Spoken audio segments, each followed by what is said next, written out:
Lembro-me de ter lido certa vez na revista Sun, periódico editado dos Estados Unidos, um artigo que comentava a forma com que dois criminosos haviam sido capturados graças a um papagaio. Christie, o papagaio que mora em Richmond, foi o protagonista do episódio. De acordo com a revista Sun, tratava-se de um papagaio muito inteligente. Na verdade, quando um papagaio fala, não utiliza vocabulário próprio, no sentido estrito, ainda que um papagaio fale 5 ou 50 palavras.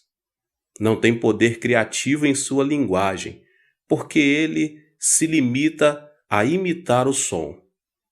Ao contrário, a linguagem do homem não é uma simples repetição de sons, mas contém uma ideologia, um pensamento, um significado, um sentido, uma filosofia e até uma observação artística. Assim, a palavra do homem tem uma estreita relação com o seu pensamento. Não podemos separar a palavra do pensamento, porque a palavra do homem é moldado pelo pensamento. Então, como podemos usar tanto a mentalidade quanto a confissão da palavra de acordo com a vontade de Deus? Meus irmãos, nesta noite eu quero explicar isso por meio da história de Davi. Davi fez uso de seu pensamento e de sua palavra de acordo com a orientação divina e, consequentemente, teve uma vida de sucesso. Agora, a pergunta é: como fazer uso das palavras do pensamento da quarta dimensão? Eu quero ler uma passagem com os irmãos em 1 Samuel, no capítulo 17, os versos 34 e 35, que diz assim: Davi, entretanto, disse a Saul: Teu servo toma conta das ovelhas de seu pai. Quando aparece um leão ou um urso e leva uma ovelha do rebanho, eu vou atrás dele, dou-lhe golpes e livro a ovelha de sua boca. Quando se vira contra mim, eu o pego pela juba e lhe dou golpes até matá-lo. A primeira confissão feita por Davi foi diante do rei Saul. Quando lemos essa passagem, não podemos deixar de indagar: como é possível que Davi fosse tão valente? Ele era apenas um jovem de menos de 20 anos, meus irmãos. E como era possível que, sem medo, ele estivesse atacado leões e ursos, arrancando-lhes os pelos e golpeando até matá-los? Como isso seria possível? A resposta será fácil, se compreendermos que não é pela arma que temos em mão que a luta se define, e sim pela nossa mente. Se vencermos na luta travada em nossa mente, venceremos na luta real. Se, porém, perdermos a luta travada em nossa mente, perderemos na luta real. Pense em Davi, que se mostrou determinado a pensar como Deus. Ele era um pastor de ovelhas, meus irmãos. Não havia recebido uma educação formal. De qualquer modo, era alguém que adorava e servia o Senhor desde menino, e tinha o costume de meditar em Deus. Sobre todas as palavras, Davi levou muito a sério o versículo que diz: dominem sobre todos os animais. Gênesis 1, 28.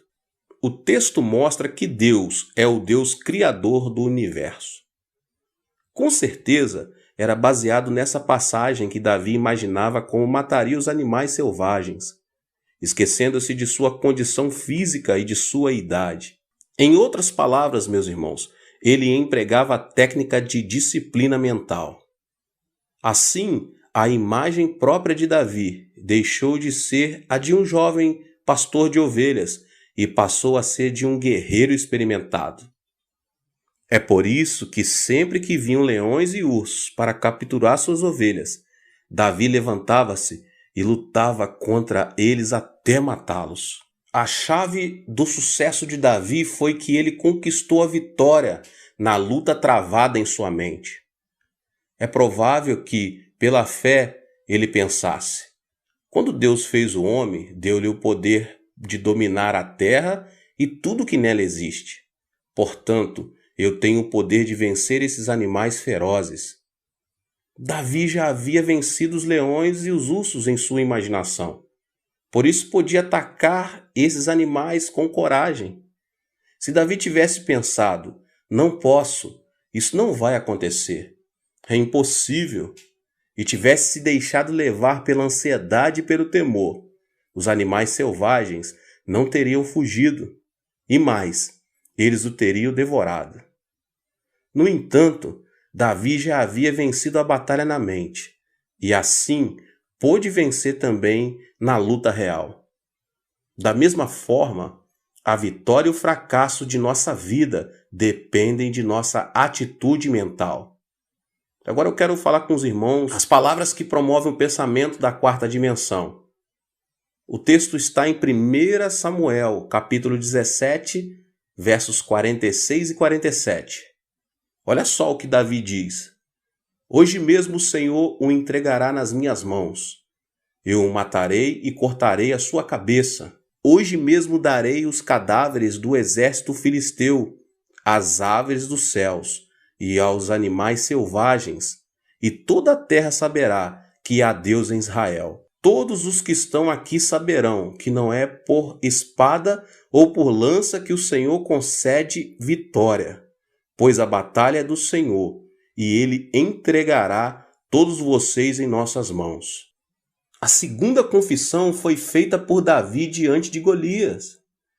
A confissão de fé demonstra quanto Davi era valente, a tal ponto que suas palavras parecem ser um golpe dado diretamente na face de Golias, antes mesmo de a luta começar. Quando Golias desafiou o exército de Israel e o rei Saul, maldizendo Deus, todos ficaram quietos e com um sentimento de fracasso e derrota. Entretanto, com ousadia, Davi afirmou: eu vou lutar contra você. Matei leões e ursos ao cuidar do rebanho de meu pai. O mesmo vai acontecer com esse Golias. Que tal fazermos uma comparação objetiva entre Davi e Golias?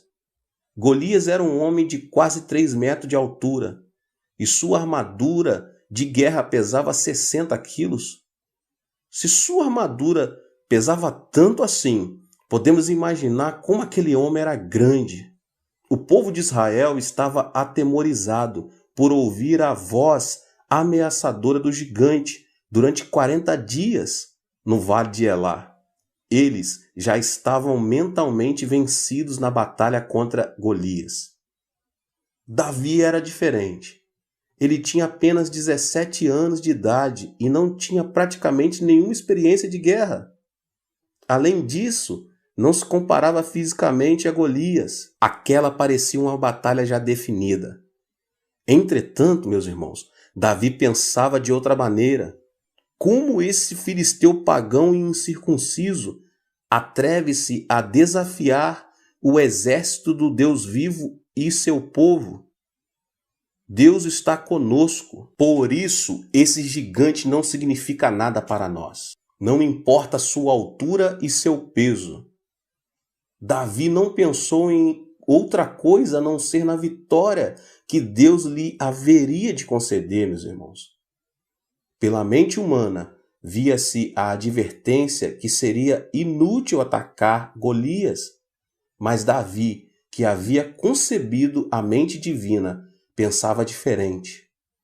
A mente de Deus fez que a imagem de Davi fosse completamente transformada, e ele se tornou um guerreiro de Deus. Ele já não era um jovem pastor de ovelhas que via com os olhos da terceira dimensão. A quarta dimensão da mente de Deus fizera que ele concebesse uma alta imagem diferente. Ele passou a ser um guerreiro de Deus, capaz de determinar a vitória e a derrota na batalha. Na esfera mental, Davi era um guerreiro mais forte que Golias e um homem de estrutura maior de que a daquele filisteu. Ele pensava como um gigante, portanto sua boca proclamava palavras de um gigante. As palavras da quarta dimensão que Davi proclamou acorrentaram todas as condições da terceira dimensão que prognosticavam a clara vitória de Golias sobre ele. As condições da terceira dimensão começaram a ser governadas pelo poder da confissão da palavra da quarta dimensão. A palavra de Deus declara: como falastes aos meus ouvidos, assim farei a vós outros. Números 14, 28. E as palavras convictas de Davi fizeram que a vitória se revertesse. Assim, a batalha não foi um medir de forças, mas o uso da fonte invisível do poder da quarta dimensão, mediante o pensamento, a fé e a confissão da palavra. Agora é preciso comparar Davi a outro personagem, o rei Saul. Saul foi um homem ungido para governar Israel. Foi um dos líderes mais eminentes de sua época. Entretanto, ele pensou que Davi não poderia enfrentar Golias. Veja, essa ideia de sair para lutar contra Golias é absurda. Ele é um general que nunca perdeu uma batalha em sua vida. E você é um jovem de apenas 17 anos. Isso é impossível. E quis fazer arrefecer o ânimo de Davi. A maneira que Saul pensava não provinha de Deus. Ao contrário, fundamentava-se na sua experiência. Ele era um rei, mas com base em suas experiências passadas, sua mente estava tomada de fracassos. Apesar de se tratar do rei de Israel, a nação escolhida, ele se mostrava ansioso e temeroso, esperando ser derrotado e escravizado pelos filisteus. Entretanto, Davi pensava que Golias não seria nada mais do que um leão ou um urso morto. Passou a olhar para Golias do ponto de vista divino e assim viu nele um leão ou um urso entre os vários animais que havia matado. Saul pensava que seria derrotado, enquanto Davi pensava que venceria o inimigo. Por essa razão, Davi e Saul pensavam de maneiras totalmente diferentes, mesmo servindo ao mesmo Deus. Davi tinha um pensamento de Deus e sabia como administrar sua vida conforme esse poder. Sabia como viver com o poder de Deus e não com as próprias forças. Por outro lado, Saul servia ao mesmo Deus, mas não refletia o poder da fé em sua vida. Confiava na sua própria força, no próprio poder e na própria experiência. Trocando em miúdo, meus irmãos, os pensamentos de Saul eram pensamentos da terceira dimensão, enquanto os pensamentos de Davi eram da quarta dimensão. Se perdermos a batalha no campo da mente, também a perderemos no campo real. Assim é preciso primeiro assumir o controle dos pensamentos. Se perdermos na mente, perderemos na realidade. Em comparação a Saul e Golias, Davi estava numa situação de inferioridade. Ele se parecia com as pedras que havia escolhido para atirar, não tinha nenhum valor. No entanto, a razão por que Davi foi usado por Deus foi ele ter maior grandeza de pensamento. A segunda confissão demonstra claramente que a grandeza do pensamento de Davi superava a de Golias. A grandeza do pensamento. Este foi o segredo para que Davi se destacasse e vivesse uma vida muito especial. As duas confissões de Davi, relatadas no capítulo 17 de 1 Samuel que lemos, revelam como podemos conseguir a linguagem da quarta dimensão. Esta provém do pensamento da quarta dimensão. Com base na história de Davi, meus irmãos, nós aprendemos que a maneira de pensar é fundamental para que nossa vida seja elevada. Para começar, precisamos de uma base que nos permita fazer uso dos pensamentos e da linguagem da quarta dimensão em nossa vida diária. Da mesma forma que, para sermos salvos, necessitamos crer e aceitar Jesus como nosso Salvador, é preciso preencher alguns requisitos básicos para pensar e falar na quarta dimensão. Isso é importante, porque forma nossa autoimagem espiritual. Os 3 passos que apresento agora servirão de filtro e desfarão todos os elementos negativos que estão em nosso pensamento e em nossa linguagem.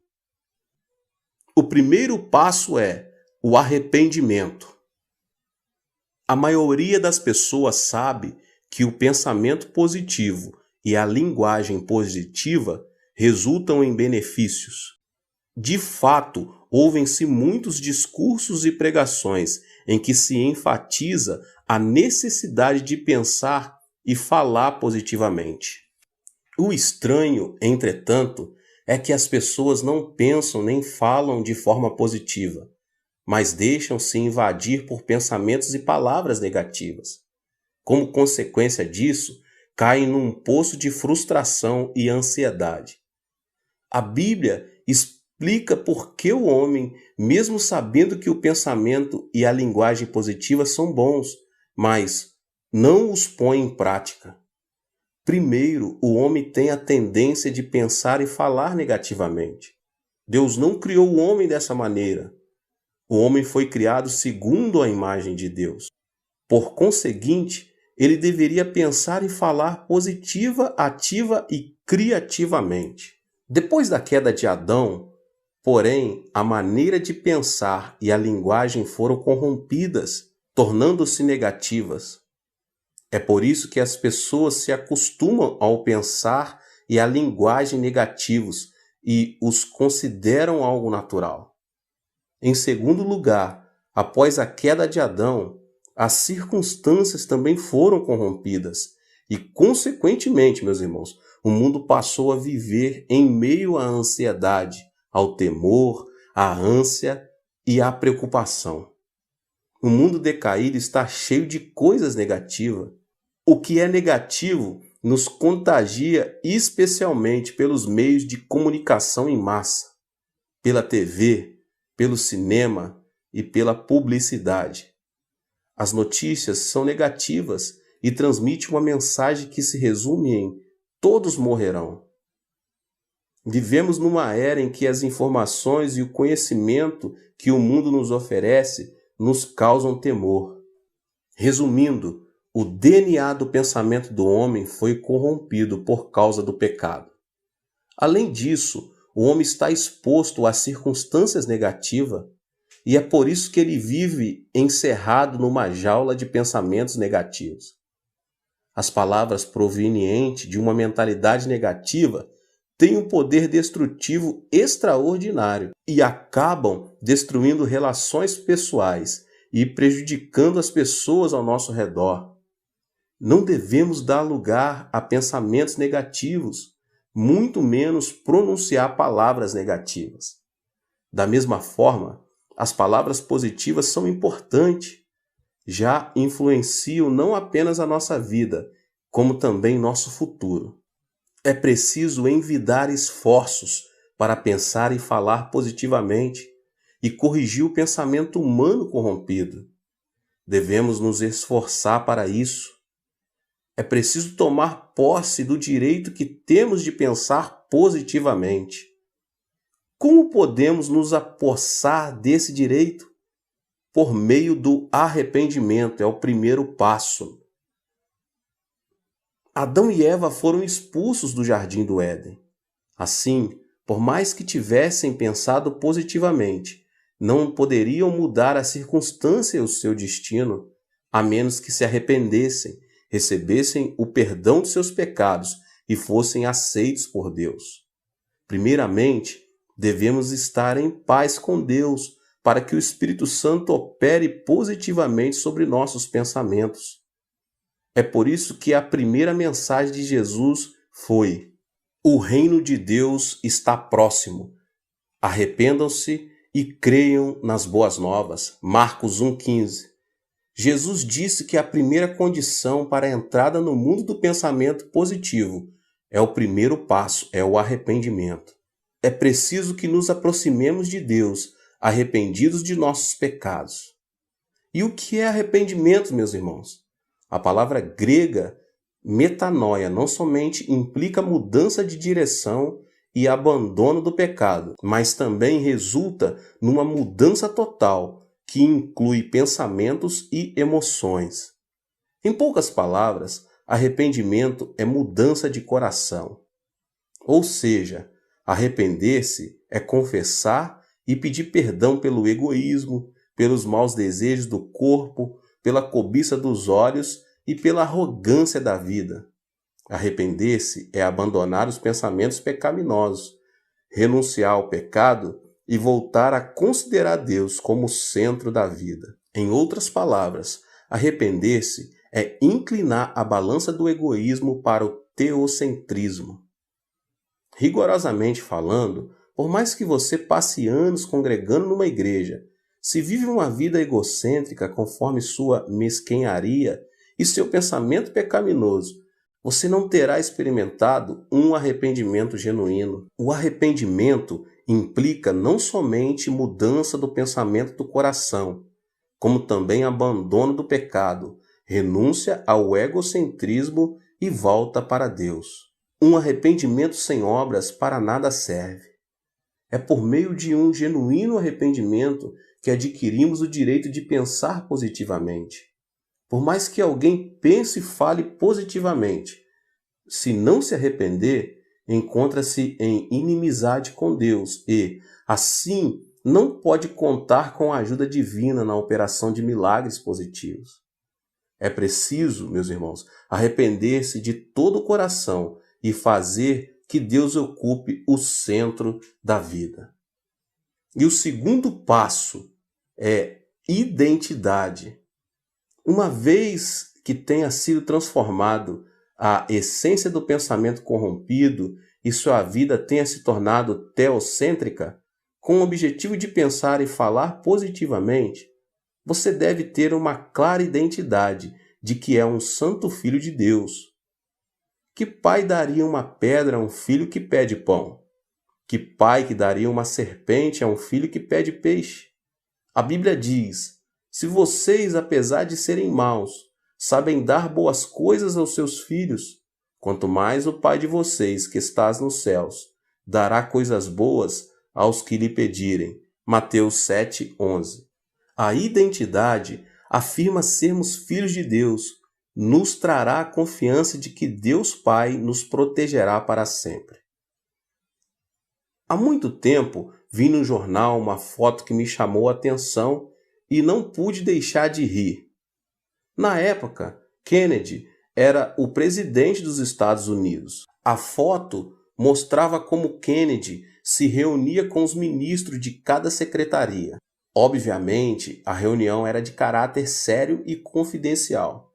Além disso, os que ali estavam reunidos discutiam tema de caráter mundial, não de caráter nacional. No entanto, ao observar com mais atenção, notei que a câmera havia captado o momento em que o filho do presidente, John Jr., debaixo da mesa puxava as calças de seu pai. Se aquele menino fosse um estranho, com certeza teria sido demitido pelo pessoal da segurança. Quem se atreveria a puxar as calças do presidente de uma nação no momento em que discutia um assunto histórico de suma importância?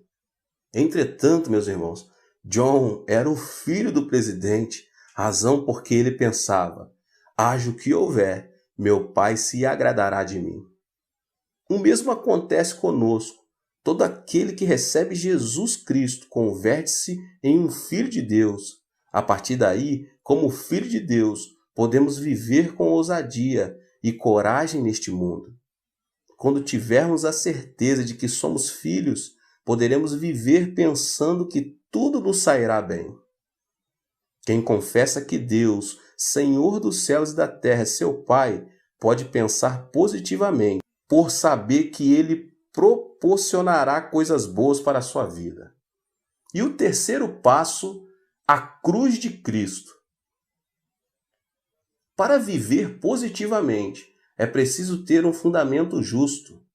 A vida cristã não consiste simplesmente em confessar, eu creio. Mesmo confessando a sua fé, os filhos devem ter alguma razão para recorrer a seus pais. Um pai não entrega $10 pelo fato de o filho pedir: pai, me dê $10. deve haver uma razão para que o pai satisfaça o pedido do filho. Se, porém, o filho lhe disser: Papai, o Senhor disse que me daria $10. Assim, estou esperando que cumpra sua promessa. Com certeza o pai não terá outra saída senão entregar o dinheiro ao filho. Precisamos nos apegar à redenção da cruz de Jesus Cristo, que é o nosso fundamento legal. Pelo fato de termos pecado, todos merecemos ser abandonados. Mesmo assim, podemos nos aproximar de Deus com intrepidez, porque Jesus Cristo pagou o preço do pecado na cruz do Calvário, quando ali seu corpo foi ferido. É por isso que podemos orar e crer de maneira positiva. Se o Senhor não tivesse pregado na cruz, não haveria razão para que Deus nos perdoasse, apesar de nossos pedidos de perdão. No entanto, temos garantido o fundamento por meio do qual podemos pedir o perdão de nossos pecados e, assim, pensar positivamente. Para pensar e falar na quarta dimensão, primeiramente, você deve se arrepender e deixar que Deus ocupe o centro da sua vida. Em segundo lugar, deve se apossar da identidade de filho de Deus. Por último, você deve confessar a Deus, firmando-se no fundamento que se encontra na redenção da cruz de Jesus Cristo.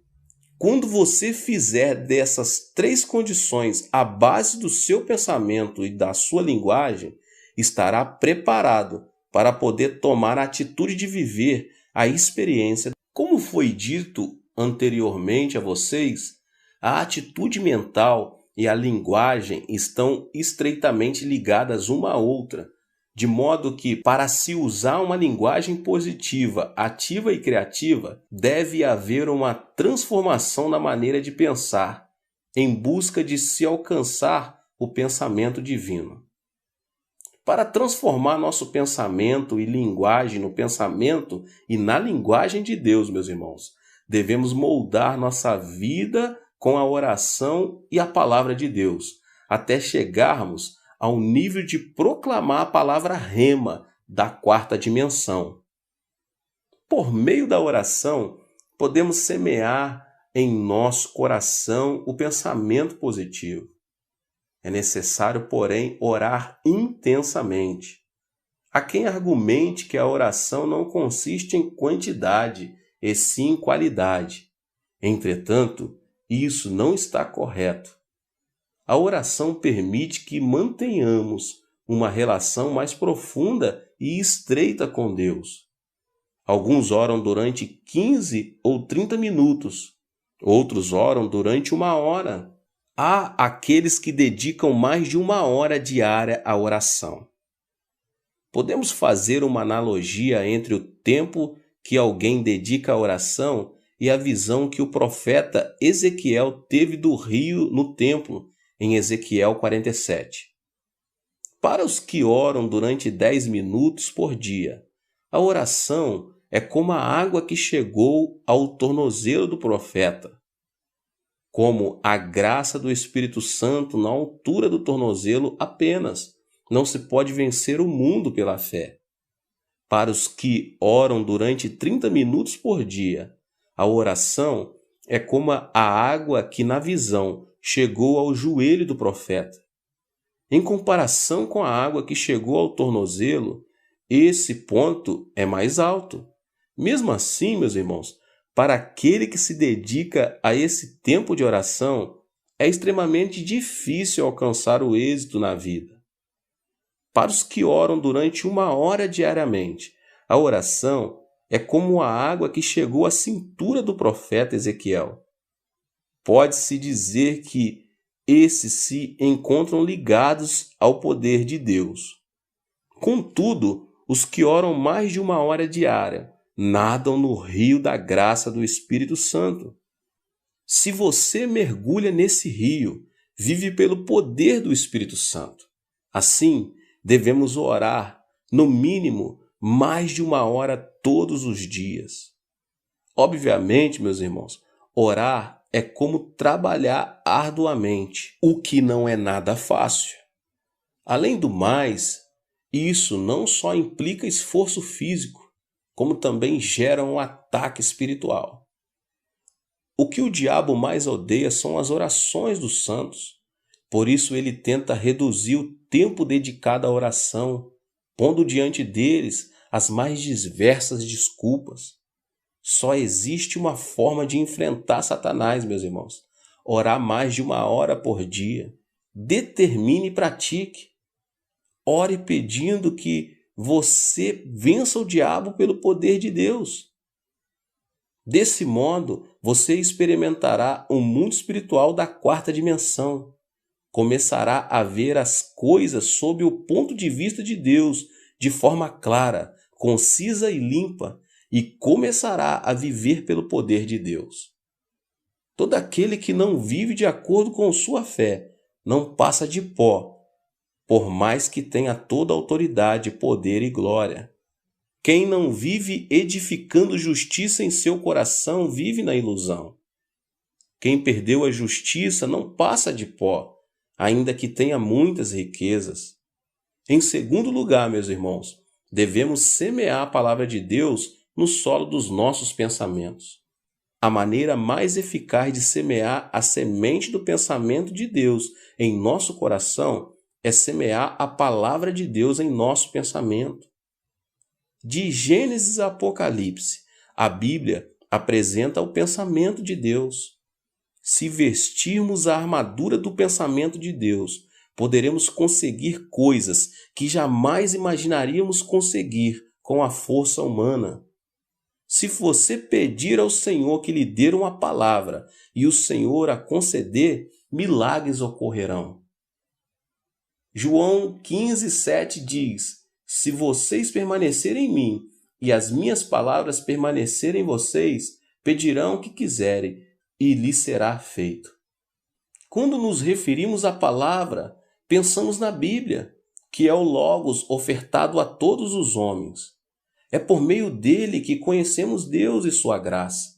Entretanto, existe outro tipo de palavra que nos permite experimentar o mundo espiritual da 4ª dimensão, que é a Rema. Esta é a palavra que o Espírito Santo inspira especialmente do Logos.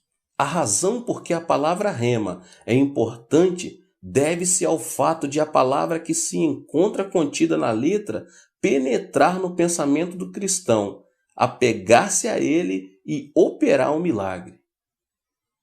É por isso que se diz que a fé vem pelo ouvir, e o ouvir pela palavra de Cristo, ou seja, a palavra Rema. Qualquer pessoa pode ler o Logos e conhecer Deus e sua graça. Para obter a fé da 4ª dimensão, porém é necessário receber a palavra Rema, dado por divina inspiração do Espírito Santo.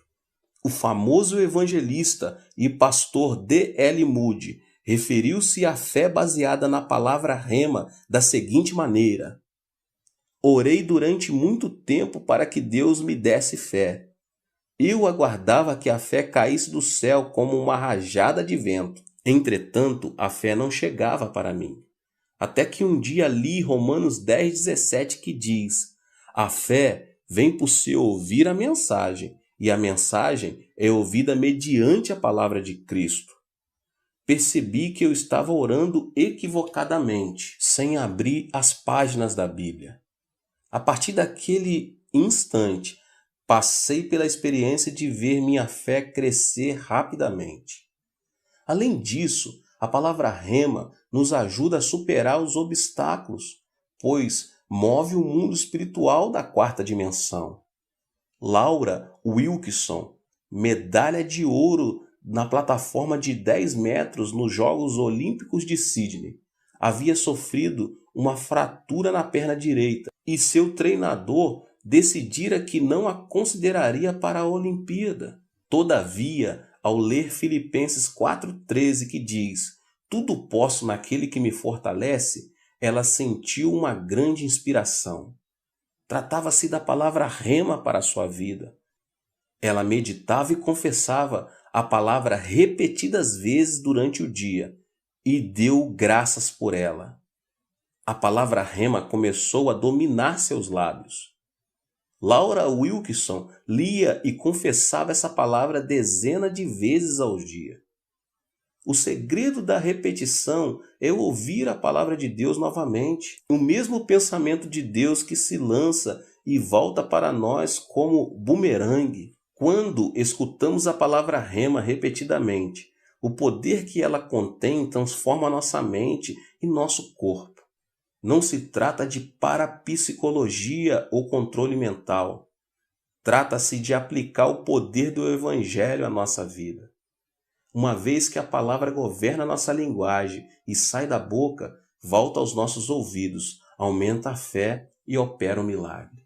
Por meio da confissão de fé, Laura Wilkinson pôde superar a lesão e receber a medalha de ouro. Nem todos experimentaram esse tipo de milagre. Wilkinson teve de orar, clamar e ler a palavra com o propósito de experimentar o mundo da quarta dimensão. Foi nesse percurso que o Espírito Santo lhe deu a palavra rema, e ela creu no plano da quarta dimensão que seria curada de sua lesão. Em consequência, pôde participar dos Jogos Olímpicos e ganhou a medalha de ouro, tal como havia pensado e confessado. O poder que transforma vidas por meio da quarta dimensão manifesta-se quando recebemos e confessamos a palavra rema. É fundamental semear a palavra de Deus em nosso coração. A palavra ganha novamente vida quando nós aceitamos a palavra de Deus com a palavra rema em nossa mente. A palavra opera ativamente em nossa mente e dessa maneira governa a nossa vida. A confissão tem influência positiva sobre nosso futuro e nos guia para uma vida de bênção. A boca fala do que o homem guarda em seu coração. Tanto é assim que quando ouvimos uma pessoa falar, podemos prever como será sua vida no futuro. Isso se deve ao fato de a vida depender da maneira de pensar e de a boca ser o reflexo do que se guarda no coração.